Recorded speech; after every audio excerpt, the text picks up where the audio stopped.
amigos do canal, tudo bem, pessoal? Gente, hoje eu tô um pouquinho triste porque hoje de manhã eu vi um vídeo, que é isso que eu vou colocar para vocês aqui agora, né?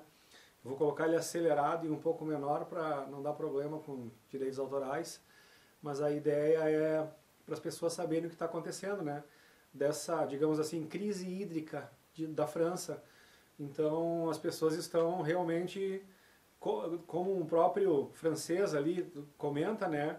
Ele diz que eles estão em quase guerra. Não é uma guerra ainda, mas que está perto, ou seja, as pessoas estão se machucando, tem graves feridos, né? E, enfim, e isso tudo poderia ser evitado com conhecimento. Então aquela frase, por falta de conhecimento meu povo padeceu, essa frase ela cabe bem aqui, né?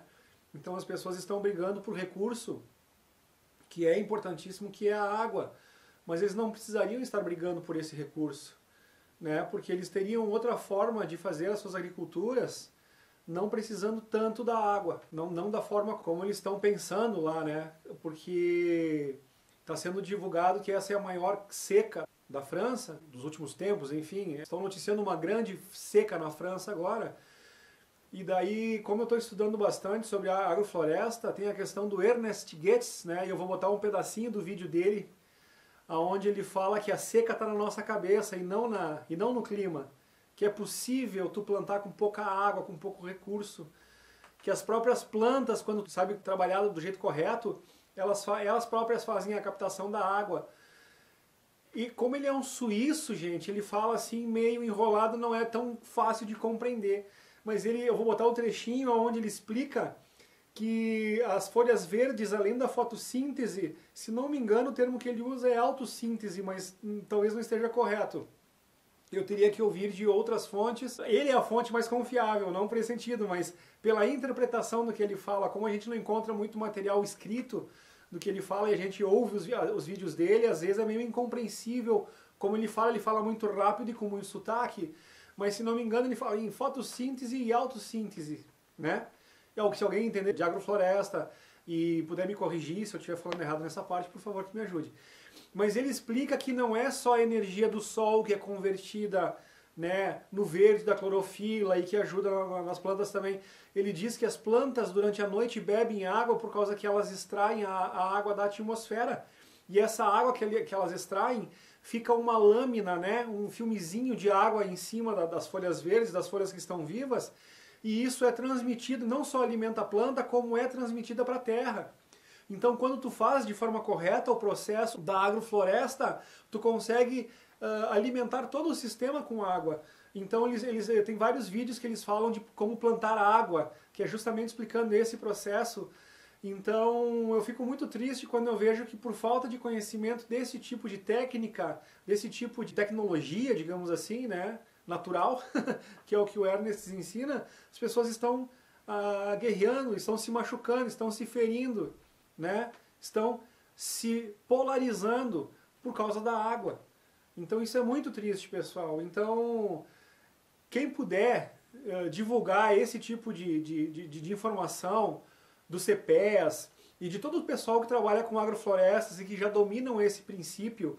Então, gente, ó, é uma realidade tão forte essa que tu vê agrofloresta no Cerrado, agrofloresta na Caatinga, agrofloresta no semiárido. Então, lugares com muito pouca água, e eles plantam. Tem um vídeo do Ernest Goetz, que é esse suíço, que ele fala que ele já plantou no deserto, né? Então, é possível, pessoal. É que as pessoas não sabem desse tipo de informação. E aí eles encaram a água como um recurso único disponível para que eles possam realizar suas plantações por não conhecer outras metodologias e acaba dando nisso aí. Então é muito triste ouvir isso, que por falta de conhecimento as pessoas estão entrando em combate, em conflito, né? Então a gente sabe que esse tipo de informação realmente para o sistema, né? Eles não querem que esse tipo de informação caia na mão das pessoas, porque justamente a água também é um sistema de controle.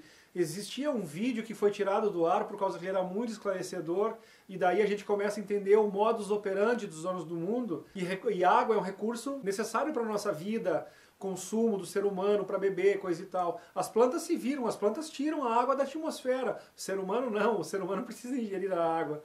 Então é complicado isso. Então, se nós usássemos menos água na agricultura, porque nós soubéssemos desses processos, hidroponia e aquaponia, por exemplo, tu economiza 90% da água. Por causa que é um sistema que a água se repõe. Não é aquele sistema que tu irriga a planta ou evapora, ou entra no solo e vai embora. Ela fica se retroalimentando, então a economia é muito grande de água. E esses sistemas não são muito falados, embora bastante gente conheça, mas eles não são muito difundidos ainda.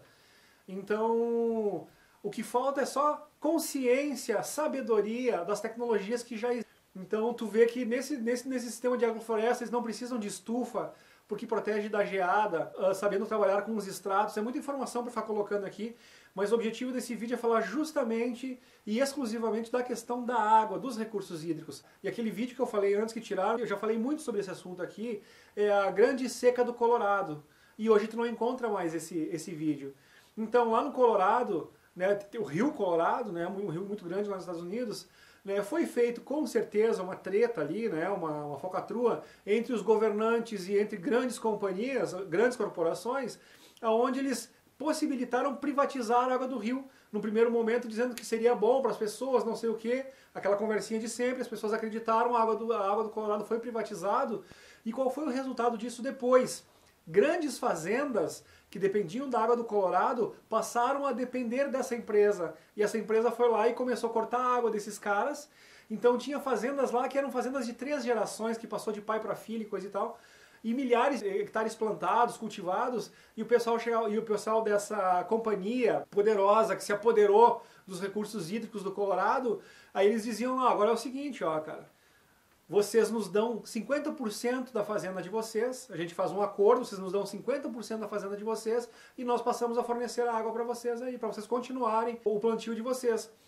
Então os agricultores, ou eles perdiam tudo não aceitando a proposta, ou eles perdiam a metade aceitando a proposta. É lógico que para não perder tudo, eles ficavam na mão dos caras e perdiam só metade, entregavam metade do seu patrimônio para essa empresa. Então isso é um escalabro, gente, isso é um absurdo, né? E isso aconteceu no Colorado, nos Estados Unidos. Então tinha um documentário, né, A Grande Seca do Colorado, e esses dias a minha esposa, a Mariana, tentou ver se ela encontrava esse vídeo e tiraram do ar, claro, né? Por que será que tiraram do ar? Por causa que vai denunciando o modus operandi do sistema, do pessoal, né? Daí da elite, de como eles usam a água para controlar, como eles usam a comida, como eles usam o dinheiro, o sistema financeiro, como eles usam a religião, tudo. Então a gente precisa de conhecimento, pessoal. Então, por favor, primeiro pesquisem sobre agrofloresta, né, sobre como cultivar no semiárido, na caatinga, nesses lugares que tem pouco recurso hídrico e tu transforma o ambiente. Aonde é desértico e aquele clima desértico, né, e aquela terra seca, rachada, tu começa a plantar as plantas certas, né, eles falam em sisal, eles falam em mandacaru, que são plantas que são resistentes à água. Conforme tu vai plantando e aquilo vai crescendo, aquelas plantas ao respirar vão trazendo água para o solo e aos poucos tu consegue ir transformando aquele ambiente. Né? E isso é comprovado, não é uma coisa, será que dá, não sei o quê. Eles fizeram e já deu certo, eles aplicam essa metodologia. Então isso precisa ser compartilhado principalmente com nossos irmãos do Nordeste, do semiárido. Antônio Gomides é um cara fantástico para vocês pesquisar, né? CPEAS, lá tem o Fernando Rebelo, né? Cara, eu poderia ficar horas citando, são vários agroflorestores aí que já estão aplicando a agrofloresta, eles já estão multiplicando seus recursos. A agrofloresta, pessoal, eles conseguem tirar um rendimento 5 vezes maiores, 500% a mais do que a monocultura. Rende muito mais por causa que é um processo, é que nem vocês imaginarem mais ou menos um terreno onde é construída uma casa e tu aproveita aquele espaço para fazer uma moradia. E quando tu faz um edifício, tu usa aquele mesmo espaço para fazer várias moradias. É esse mesmo princípio. Então tu sabendo aproveitar os estratos, as alturas das plantas, é o mesmo exemplo de uma casa comparado a um prédio. né? Então, tu sabendo usar os andares, digamos assim, que eles chamam de estratos de agricultura, aquele mesmo metro quadrado de terra te rende muito mais, pessoal. Então o que está faltando é conhecimento dessa tecnologia, que já existe, já está sendo implantada há muito tempo, há 40 anos, que esse suíço está no Brasil ensinando essas coisas. E como que isso não é amplamente divulgado, gente? Então vamos fazer a nossa parte, vamos falar para as pessoas de agrofloresta. Você conhece alguém na França, você tem amigos lá? Manda esse negócio de agrofloresta, não precisa ser esse vídeo específico aqui. Manda lá, são vários vídeos lá do CEPEAS, como plantar água, que na verdade é esse sistema de tu plantar plantas que faz essa captação da água e tu consegue reverter o clima desértico, tu consegue plantar sem irrigação em lugares secos. Isso é fantástico, gente. Isso é um divisor de águas, na realidade, né? A diferença entre tu saber e não saber essas coisas pode estar entre tu sobreviver ou não, né? Então, fica aqui o recado, tá? Os vídeos vão ficar aqui para vocês verem. Primeiro eu vou botar o vídeo desse conflito que está acontecendo na França por causa da água, e depois eu vou botar resumidamente um pedacinho onde o Ernest explica que a questão da seca não está no clima, está na cabeça das pessoas por falta de conhecimento. Tá bom, pessoal? Obrigado, era isso aí por hoje. A disputa pela água no vilarejo Saint-Soline, na França, toma grandes proporções. Milhares de manifestantes se aglomeram nos campos e a polícia tenta detê-los. Bombas de gás lacrimogêneo, explosões e feridos em estado grave em ambos os lados. O conflito gira em torno da construção de um enorme reservatório para armazenar água da chuva e irrigar os campos durante os meses de verão. Esse é o plano do governo francês. Mas neste vilarejo, com cerca de 300 habitantes e em cidades vizinhas, a obra divide a população. Arthur é um dos agricultores que apoiam o projeto. A ligação da fazenda dele com o reservatório já estava pronta. Avant la manifestation, on l'avait protégé, donc on avait fait une sorte de cabane avec des bottes de paille, des planches, le tout recouvert sous un tas de terre pour éviter les dégradations. Malheureusement, ils savaient où ce point de la livraison était situé, la terre a été dégagée et le tout a été incendié. Arthur tem uma área de cultivo de 170 hectares, principalmente de trigo e milho. Cereais que, sem irrigação adicional, mal conseguem sobreviver aos verões cada vez mais secos devido às mudanças climáticas. Rémi é um dos que são contra o reservatório. Ele cultiva hortaliças em 3 hectares e utiliza a água do próprio poço. Voici mon puits. Hop. Tac. Mais là, il a bien baissé en fait. Marrant. Par rapport à il y a 2 semaines. Donc là, une année normale, en hiver, il déborde. Et là, il manque à peu près, je dirais bien 2 mètres. Ele teme que seu poço possa secar completamente se a água da chuva parar de penetrar no lençol freático por estar sendo coletada pelo reservatório. Je n'y aurais pas accès. Parce que j'ai un petit volume et j'ai pas forcément l'intérêt. Il faut avoir quand même un certain volume d'eau pour que ce soit rentable pour les constructions, pour les travaux. E quem não é diretamente afetado fica no meio dessa batalha. Si on écoute ceux qui sont pour, ils ont d'excellents arguments. Ceux qui sont contre, ils ont aussi d'excellents arguments. J'avoue que j'ai pas d'avis tranché. C'est un chantier colossal pour seulement 12 personnes. Donc pour moi, c'est un bien privé. Et c'est des gens qui d'une certaine manière, vont accaparer une partie de l'eau. Reservatórios como esse estão sendo construídos por toda a França e os problemas são frequentes. Capturar a água escassa é um erro, dizem ativistas climáticos. Seria melhor mudar para culturas que consomem menos água. O jornalista ambiental Marc Lomasi acredita que a batalha pela água vai se intensificar, e não apenas na agricultura. Sainte-Soline, à mon avis, ça n'est que le début de ce qui pourrait se passer en France et qui va probablement se passer en France, avec la raréfaction de la ressource en eau, c'est-à-dire la multiplication des guerres de l'eau. On va aller vers des pénuries, on va aller vers des rationnements de l'eau, et donc il n'y aura plus assez d'eau, au bout d'un moment, pour tout le monde. Rémi está determinado a interromper o projeto, mas está preocupado com a violência dos protestos. Vous avez de la salade pour finir? C'était une situation, enfin on ne peut pas dire de guerre, mais presque. Voilà. Il y a quand même eu des blessés graves, etc. Moi je ne peux pas aller à Sainte-Soline par exemple, je ne peux pas m'en approcher depuis la manifestation, c'est trop lourd de sens. Arthur também teme que a situação se agrave. No momento acredita que não haja chances de uma solução conjunta. Mais clairement le dialogue il est rompu, ça fait longtemps. On ne peut pas discuter avec des gens qui disent vouloir discuter, mais ils veulent discuter à condition qu'on respecte leurs idées e ce que eux veulent mettre en place et ce que eux veulent faire. A disputa em Sainte-Soline é um exemplo da situação de muitas cidades no centro-sul e na França. E quando as ondas de calor ficarem ainda mais fortes, é provável que a luta pela água se intensifique.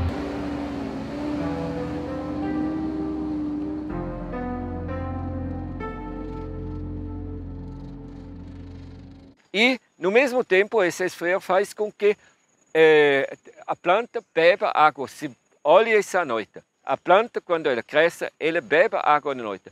Somente você tem orvalho em cima das plantas, folhas, em cima de plantas que crescem. Em folhas secas você não tem orvalho, quase não tem, ou não tem orvalho, pode cortejar um pouco por cima, ou não tem.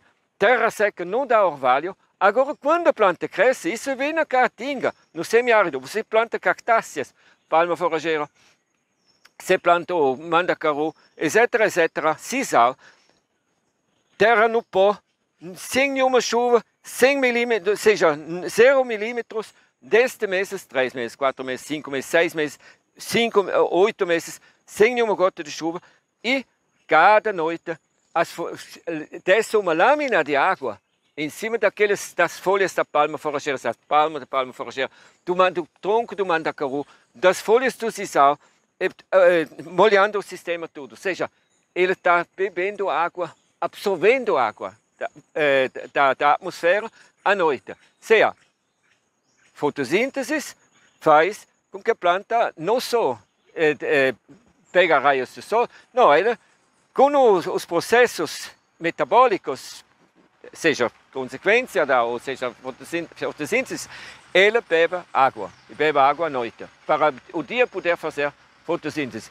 Sua horticultura tem que ser assim. O seu tomateiro vai beber água à noite, seu repolho vai beber água à noite, mas só pode fazer isso se você tem essa vegetação. Aí agora, essas árvores crescendo, seus eucalipto plantado dentro, seus arribá plantado dentro, seus eritrina, etc, citrino, café, todos eles crescendo, eles vão beber água à noite, não vai ter mais seca. A seca está na nossa cabeça, não está no clima.